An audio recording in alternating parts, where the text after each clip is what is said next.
Let me share with you a deeply personal and profound experience that shaped my understanding of Navajo spirituality.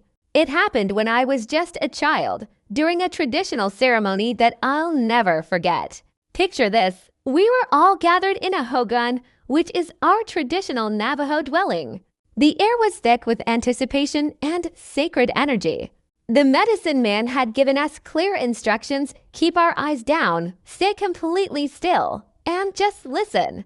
As children, you can imagine how challenging that was, but something in his voice told us this was serious. The ceremony began with his rhythmic singing, ancient words passed down through generations. The sounds seemed to vibrate through the very walls of the hogan. But then something extraordinary happened. The door began to flap, not like it was caught in a regular wind, but with purpose, with presence. Then came the rocks. They started hitting the hogan, on the ceiling, against the windows, pelting the walls. It wasn't random, it felt deliberate, like something or someone was out there. But we remained still, just as we were told, our hearts pounding in our chests. The medicine man's voice never wavered. He continued his sacred songs, maintaining the ceremony's power and protection. When his singing finally ceased inside, he stepped outside to complete the final prayers.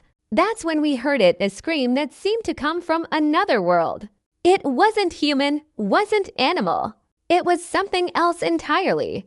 You know, many people might dismiss this as imagination or try to find a logical explanation. But in Navajo culture, we understand that there's more to our world than what we can see or touch. Our spirituality teaches us about the delicate balance between the physical and spiritual realms, about respecting the powers that exist beyond our understanding.